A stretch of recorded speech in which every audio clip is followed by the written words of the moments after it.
The prison's memory archive is made up of 175 walk and talk interviews, 300 hours in total, of people who passed through the prison system during the Troubles, or the conflict, as it's also known, in Northern Ireland or the north of Ireland. We decided that the opportunity of getting access to the empty prisons was very interesting in terms of memory work. And so what happened was that people were free to walk around this empty prison. And two aspects, I think, stand out in that. One is that people remember in a way that's quite different to when they're sitting down. So they go back into a cell, they go back into the education room, and a memory comes flooding back that maybe they had forgotten before. But also for viewers and also as a filmmaker, people perform their memory. And so they will point, they will lift things, they will move things. And the camera operator, free holding the camera, is able to move around very easily with them and maybe even move off the subject to something they're pointing to and then come back to them. So there's quite an intimate relationship between the filmmaker and the participant.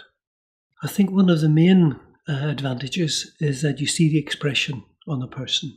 And I think for audiences to engage, to see someone, to look in their eyes, to see how they behave, how they hesitate, and also sometimes silence says a lot more than what they say. And so in one particular incident, a prisoner talked about not being allowed out on parole for his father's funeral, and he just stops momentarily. And what happens there is the audience can go in and become him to an extent and imagine what it must be like not to go to your own father's funeral.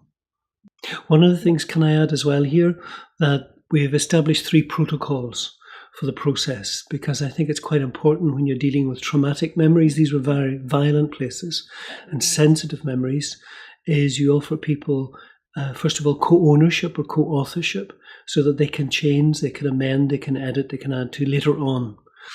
Secondly, inclusivity. It's really important that as wide a spectrum as possible is included. So it's not just the Republican prisoners whose narrative is most well known, but also loyalists, prisoners, chaplains, prison officers, probation officers, teachers, artists, etc.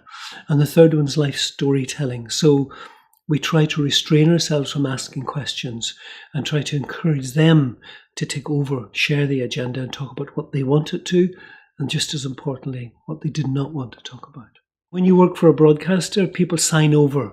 You're quite generously letting us sign over a release form or consent form after the interview.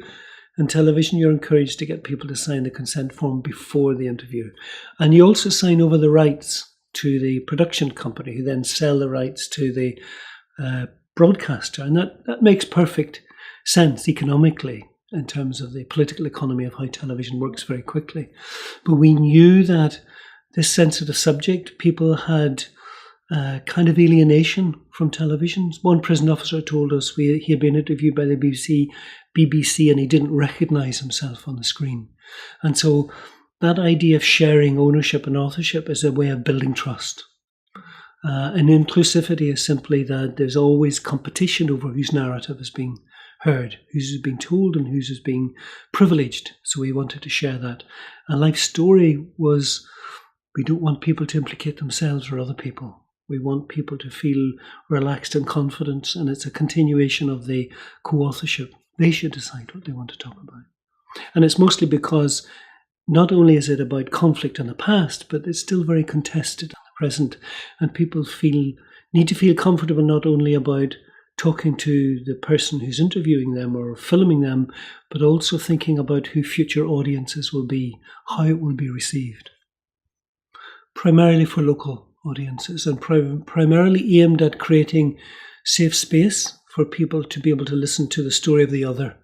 We still live in a very divided society, and so it's important that people hear the loyalist story from the nationalist community and vice versa, that people from who have come from what you might call communities where prisoners came from were able to hear the story of the prison officer.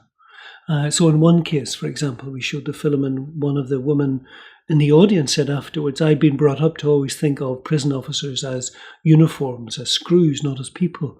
But after hearing the story of that prison officer who talked about being a young mother and balancing life work, I now think of her as a human being. It humanized her, was the phrase she used. So that precisely is what we're trying to do. Encourage dialogue between different constituencies and communities. I think it's got a complementary role. There is very much a role for truth recovery. There's a role for judicial investigations.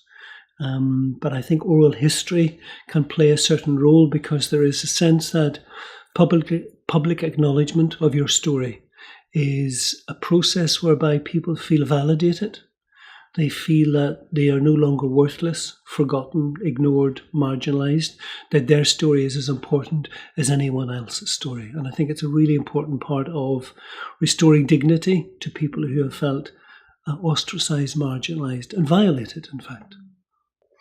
I wouldn't go so far as to say that an archive will reconcile differences, but I think it will create space for people to be prepared to listen to the other. In fact, it's a sign of a society's maturity that you can listen to a story that you disagree with, that you have problems with, but that you will open, in a sense, your mind to understanding, to empathise with.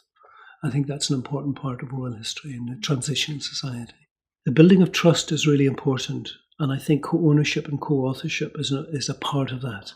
That will take time and it will take resources. But to bring people forward, particularly from those areas or constituencies that are quite difficult to access, then I think it's crucial. Many people turned us down. Many people who are prisoners or prison officers turned us down because it was traumatic. They didn't want to be identified with being convicted. They feared for their safety. Continue to this day, fear for safety. And I think you must always bear in mind who doesn't take part in the archive. And in order to stretch your net as wide as possible, you need to devote time and resources to encourage people that this is a project that will be worth your while.